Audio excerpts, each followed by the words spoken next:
In this video, we'll talk through what you can do with that old 401k.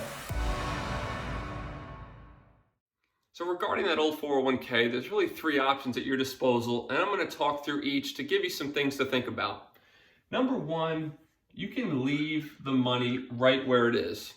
There's no reason that's your account, that's your money. You don't really have to worry about it. And if you're a person who doesn't mind having multiple accounts and managing them independently, this could be a good option for you. You don't want to go through the hassle of about a month of liquidating the funds and pushing them to a different account. This might be for you. Additionally, one thing you want to think about is if your fees are actually lower on your mutual funds or whatever the money's invested in this previous employer's 401k, you're going to want to keep it there because you don't want to push that money into a new 401k that has higher expenses and you're eroding more of your funds to fees every single year. So if you're moving from a very large company to a small company, likely your fees are going to be lower at the large company because they have a bigger book of business and that's just how things work. So that's your first option. Your second option is to move that money into your new 401k. This is for the people who like to have one line of sight, one account, and see all of their money in as few accounts as possible. This is a best strategy for you, especially if you're moving from a 401k that has very high fees and maybe 1-2% on an annual basis or even higher into something for the same funds, let's say the S&P 500, on a much lower expense ratio. So you need to look at the prospectus of the actual funds and it'll be right in there as expense ratio and compare the two. And if you're better off moving into your 401k, your new one, then do that. It's a little bit complicated and it stinks because you have to actually liquidate the funds, meaning the market could move up or down. I mean, down would be good, but if the market moves up on you, you're really sitting with all your money liquidated. So consider the timing for this as well. No one can time the market, but just think, are there any big catalysts that are, inbound, and should you wait on that? And your third option is to move that money into an IRA. So I'll have a video linked here, but the first thing to understand is the difference between Roth and traditional.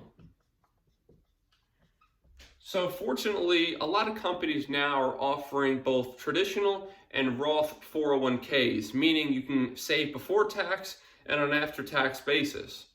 So to move it into your IRA, the things that you're going to want to be doing and thinking about is if you're someone who wants a wider range of investment options and different securities and individual stocks that you like to invest in, this is really a no-brainer because the fees are almost always going to be lower because a lot of these companies who offer IRAs have zero fee options. So really, this is, if investment flexibility is your number one priority, number three is a no-brainer to go ahead and do. And then on the actual mechanics, knowing what your split is on the 401k between these two types of accounts, you'll need to open up the IRAs that are like for like. So there's two types of IRAs. You have a Roth IRA and you also have a traditional. So if you already had IRAs open and let's say you had a little bit of money in a Roth 401k, you'll need to open up a Roth IRA and you're going to push the money, liquidate these assets, and push them into the right kinds of IRAs. Traditional into the traditional IRA and the Roth 401k into the Roth IRA. And then from that point, you have a wide range of investment options that you can think through and be more strategic and perhaps invest in a company that you think is going to outperform the market. So that being said, those are your three main options. Of course, you could withdraw that money, but if you're younger than 59 and a half, you're going to pay the IRS penalty for doing so, which is roughly around 10% in fees, and then you would pay income tax on that. So really not the best idea unless you have a massively great business opportunity that could outperform that fee that you're paying in early withdrawal penalty.